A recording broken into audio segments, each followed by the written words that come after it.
What up, though? What's going on? This your man's King Curl. It's been a minute since I've been on YouTube.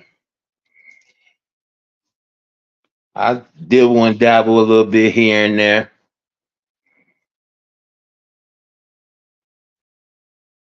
Um, just checking in.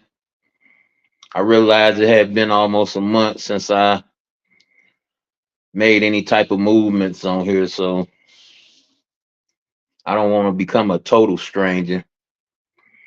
I see a lot of my subs left. That's pretty good news. What's up, little bro? What's going on, man?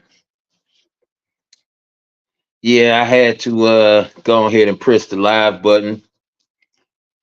I see a few of my subs left, and that's pretty good news because I don't really want to be uh known like that. You know what I'm saying? I don't really want all the attention like that.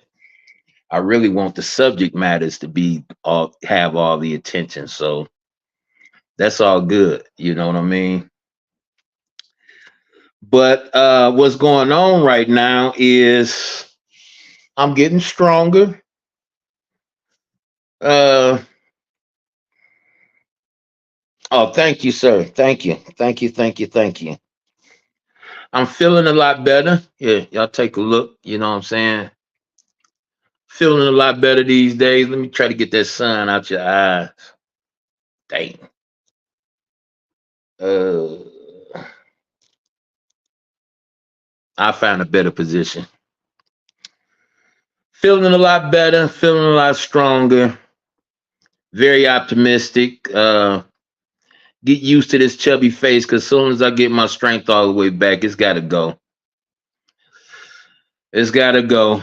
You know what I mean? I didn't realize. Hey, lady, what's good, girl? Good to see you. I'm good. I'm great. I'm great. I'm great. Jehovah's been good to me. Um, Getting a lot stronger, feeling a lot more energetic. I've been doing more exercises and movement than I have in quite a few years. So, feeling real good, Uh, I just been seeing a lot of things go on in the world, and I just thought I'd make an update before I start putting more content down here. Uh, Lady Amina been putting it down.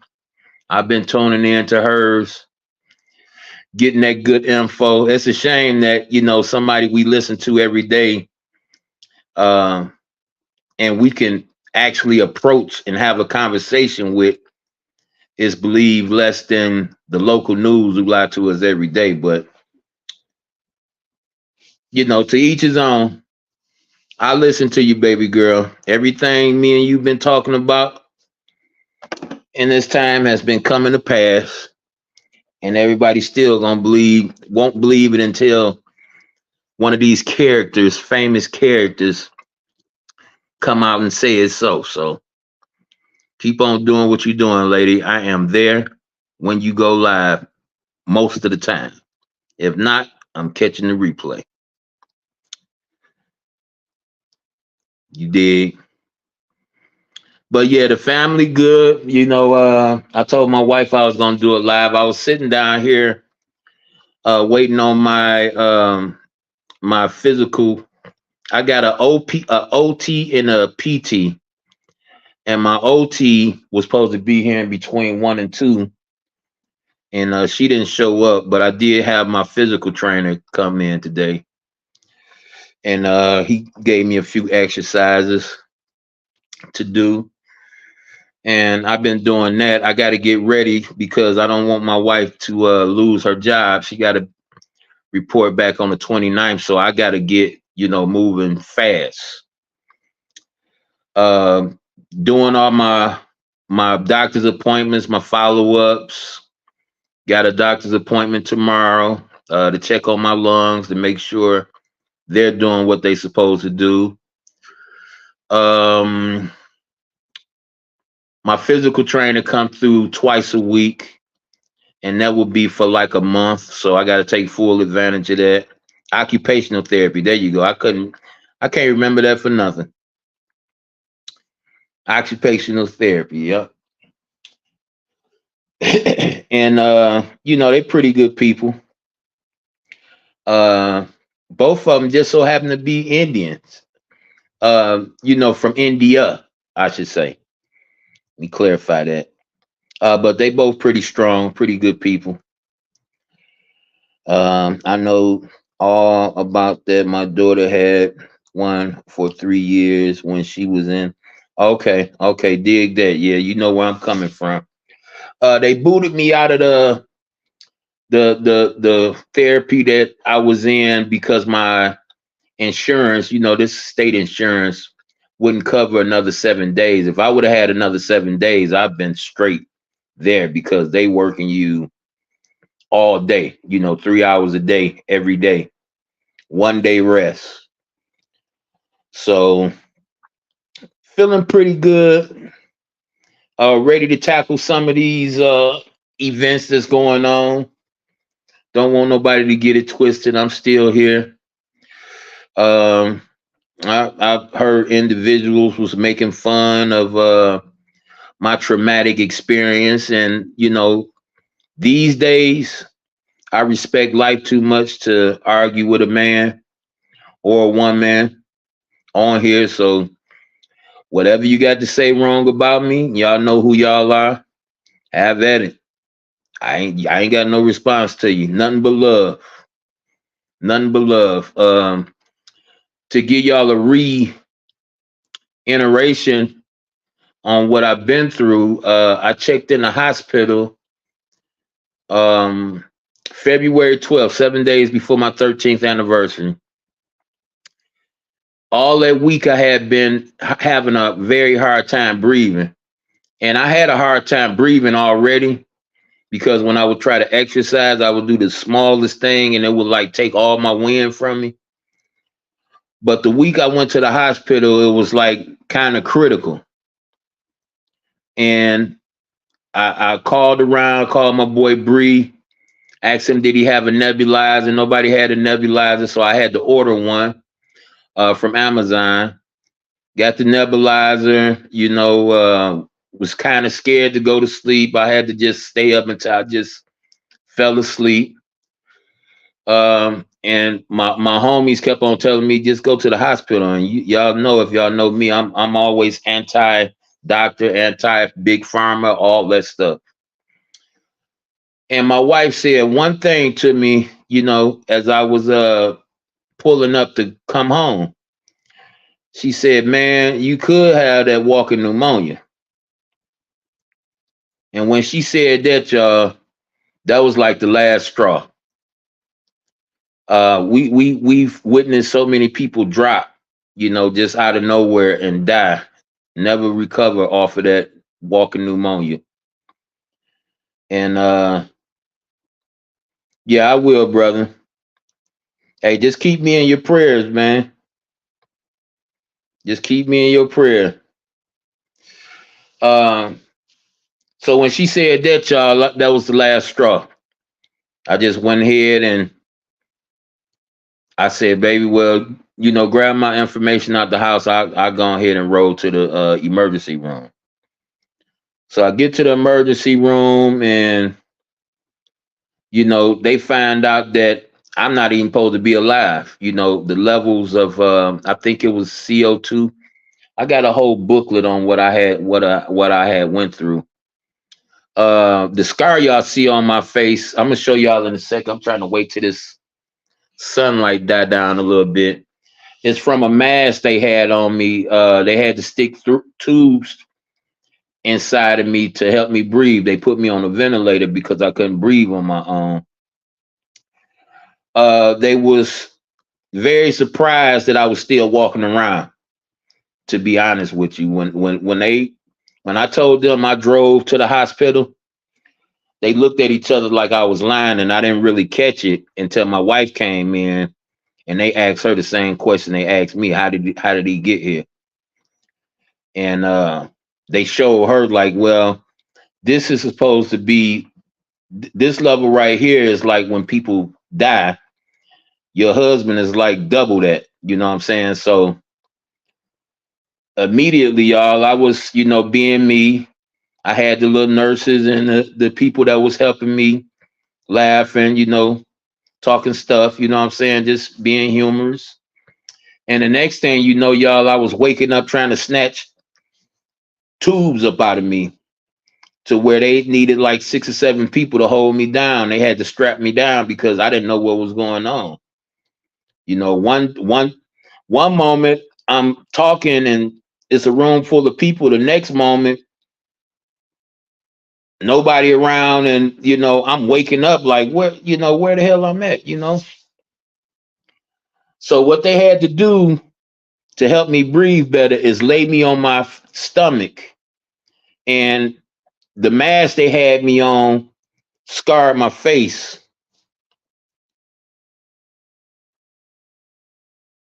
Ooh, I should have turned the other way. And that scar still ain't went nowhere yet. It's healing. My wife say it looked better than it was, but it ain't went nowhere yet. You know what I'm saying? And it's ugly as hell to me. So, but other than that, you know, getting stronger by the day, making my appointments. I'm taking these medications, but I'm not really taking them. Thanks, sis. I appreciate that. I'm taking these meds, but they talk about high blood pressure and all that stuff. I don't believe in all that stuff. I really don't. I was almost 500 pounds, y'all, when I turned myself in. I was 498 pounds. I had no clue that I was that damn big. I had no clue. I was still doing everything I usually do. I just couldn't hardly breathe. So I thought it was the weight gain and a lack of movement from me. But it was that, and it was pneumonia and a blood clot in my lungs from not moving and not doing no exercise and things like that. You can get pneumonia from being inanimate, for just not doing nothing. Y'all know my jobs. I didn't have to do nothing but sit in my car. So I wasn't doing nothing then. And I wasn't doing nothing at home. And I wasn't doing nothing because I could, every little thing I did was taking all my breath away from me. So I won't let that happen no more. As long as I got life in me, that won't happen again. I make sure I go up and down the stairs every day, even though I can't walk without my walker. I make sure that I move. You know what I'm saying? No more inanimacy. Got me a nice little chair from Amazon that holds my weight well. And hey, I ain't got nothing bad to say about nobody. We're gonna talk about these world events. I'm gonna clear up some misconceptions about scripture and have some great conversation with some beautiful people. The rest of my time on here, I ain't got no more hate for nobody. I don't care if you wish death on me. I don't care if you wish death on my family. That don't mean nothing to me. I'm at war with the spirit that animates those type of people. And I got it twisted a little bit, went on a humiliation tip, trying to put people in their place the old way. But I know a new way to do those things. You know what I mean? It's not a new way. It's new for me. And let's just pray for the people that consider me an enemy. Just pray for them. That's probably the most powerful thing you can do. So with that in mind, y'all, I just, you say that about me, you say that about my family, you laugh at me when I'm down. That means nothing to me. That means nothing. As long as the Most High is on my side, nothing can harm me and nothing will harm me. I mean, y'all, he heard me when I couldn't even talk. They had a tube in my throat. I couldn't talk. I had to write. I had to write on the board. They gave me a marker and they gave me a board. I was able to tell them when I couldn't breathe. I was able to, the Most High heard my prayers, y'all. That's my testimony. He heard me even when I couldn't speak. So, for the rest of this time, I got life in me. Ain't nothing but upbuilding going on. That's it. That's all. Nothing piss poor. I ain't with the little this and that that's going on. You hate me, you hate me. I can't do nothing about that. Y'all know, like I know, it's people that don't like skinny people, it's people that don't like ugly people, people that don't like fat people, people that don't like tall people, people that scared of short people. Y'all know we all human. We all perfectly imperfect. So it happens. It happens. But see, I'm at war with the spirit that animates the hate. That's what I'm at war with. So any human being that come against me or want to try to pull a chain to get me started, it won't happen. I was pulling chains, coercing people to dox me, doing all that stuff for, for lack of a better term, shits and giggles. At no time and no place have I been hidden from anybody. I have a small circle, but a protective circle around me. And while I was letting myself go, I really realized when I was in the hospital that it's a lot of people that love me. A lot of people came out the woodwork, y'all. A lot of my cousins I rarely talk to. And while I was out of it for 45 days. I was KO, just waking up every now and again, but I was gone. So now I'm at the stage where all my muscles didn't recede. I'm building them back up, slowly but surely. And I'm doing pretty good, y'all. So just keep me in y'all prayers and just stay out of trouble. Keep y'all head on the swivel because there's a lot of crazy things happening out here. A lot of crazy people out here. Be careful. And don't somebody hating on you, somebody coming against you in a messed up way. Don't throw fire on the logs. Let them do their thing. Long as they don't touch you or hurt you and your family in a physical way, let them do and say what they want to say, man. Save your energy for building, not for destroying. Save it for building. Save it for helping. Save it for positive things. It's enough negativity going around. Enough warring going around. So let's be the eyeballs. You know what I'm saying? Let's be the eye men out. No matter how few we are, just let them do their thing. We do our thing. I will be posting periodically. I will be having like panels and things sometimes. But it will be meaningful. It won't be on the same level as it was before I left. So if you're looking for any drama and things like that, if it ain't scriptural, political on, as far as I'm familiar with, you're not gonna find it on my channel. So hey, I love you all. Sister Amina, Queen, I appreciate your always acknowledging me and keeping me in your prayers. My homie C-Dub, hey man, always love, brother. Always checking in on me. Always trying to motivate me to, put some content out there and talk to people. Appreciate y'all. And, Victor Moan, my God brother. Everybody else out there that throw support my way, man, always appreciate it. Oh, and Classic Lights sent me a little love and reminded me I still don't like you. Appreciate you, Classic, man. To everybody else, man, if you suffering from hate, man, I can't join you. Sorry. I'll talk to y'all a little later. Peace and love, y'all. I'm out.